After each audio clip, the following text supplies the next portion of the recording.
Namaste Javens, myself Javen Dr. Bakha Khurana. Today we will be talking about cerebral infarction in neurology and neurosurgery. If you talk about anatomy of cerebrum, the cerebrum together with diencephalon constitute the forebrain. It is most anterior and most superior region of vertebrate central nervous system. The dorsal telencephalon or pallium develops into cerebral cortex, whereas the ventral develops into basal ganglia. It has left and right hemisphere. The left side controls right side of the body and vice versa. If you talk about the structure, it is composed of three regions: cerebral cortex, basal ganglia, and the limbic system. Now, if we talk about the function, the cerebrum controls the movements by primary motor cortex. The upper motor neurons in the primary motor cortex send their axons to the brainstem and spinal cord to synapse on the lower motor neurons, which innervate the muscles.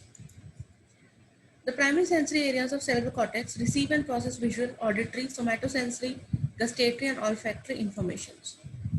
The olfactory bulb in vertebrates is the most anterior portion of the cerebrum. Speech and language are mainly attributed to the parts of cerebral cortex, the Broca's area within the frontal lobe, and Wernicke's area at the temporoparietal lobe junction. Explicit or declarative memory formation is attributed to the hippocampus and associated regions of medial temporal lobe. If we talk about blood supply, it is supplied by internal carotid artery. Here you can see this diagram, vertebral arteries. Now we'll talk about cerebral infarction. It is the ischemic kind of stroke due to the disturbance in the blood vessel supplying blood to the brain. Here you can see the occluded artery, and this is an infarction, the area of dead tissues. These marked with green arrows. Here you can see the areas of cerebral infarction. Stroke caused by cerebral infarction should be distinguished from other two kinds of stroke, that is cerebral hemorrhage and subarachnoid hemorrhage. A cerebral infarction occurs when a blood vessel that supplies a part of the brain becomes blocked or leaked, occurs outside the vessel walls. The Oxford Community Stroke Project Classification, or OCSP, also known as Bamford or Oxford Classification, relies primarily on the initial symptoms. The TOAST, that is Trial of ORG 10172, in acute stroke treatment classification is based on clinical symptoms as well as results of further investigations. The symptoms of cerebral infarctions are determined by topographical localization of cerebral lesion. With brainstem localization, brainstem syndromes are typical, like Wallenberg syndrome, Weber syndrome, Millard-Gubler syndrome, Benedict syndrome, and others. Infarctions will result in weakness and loss of sensation on the opposite side of the body. The causes are, in thrombotic cerebral infarction, a thrombus usually forms around atherosclerotic plaques. An embolic stroke refers to the blockage of an artery by an embolus. The risk factors are atherosclerosis, diabetes, tobacco smoking, hypercholesterolemia, high BP, and obesity. The diagnosis is confirmed by CT and MRI scanning.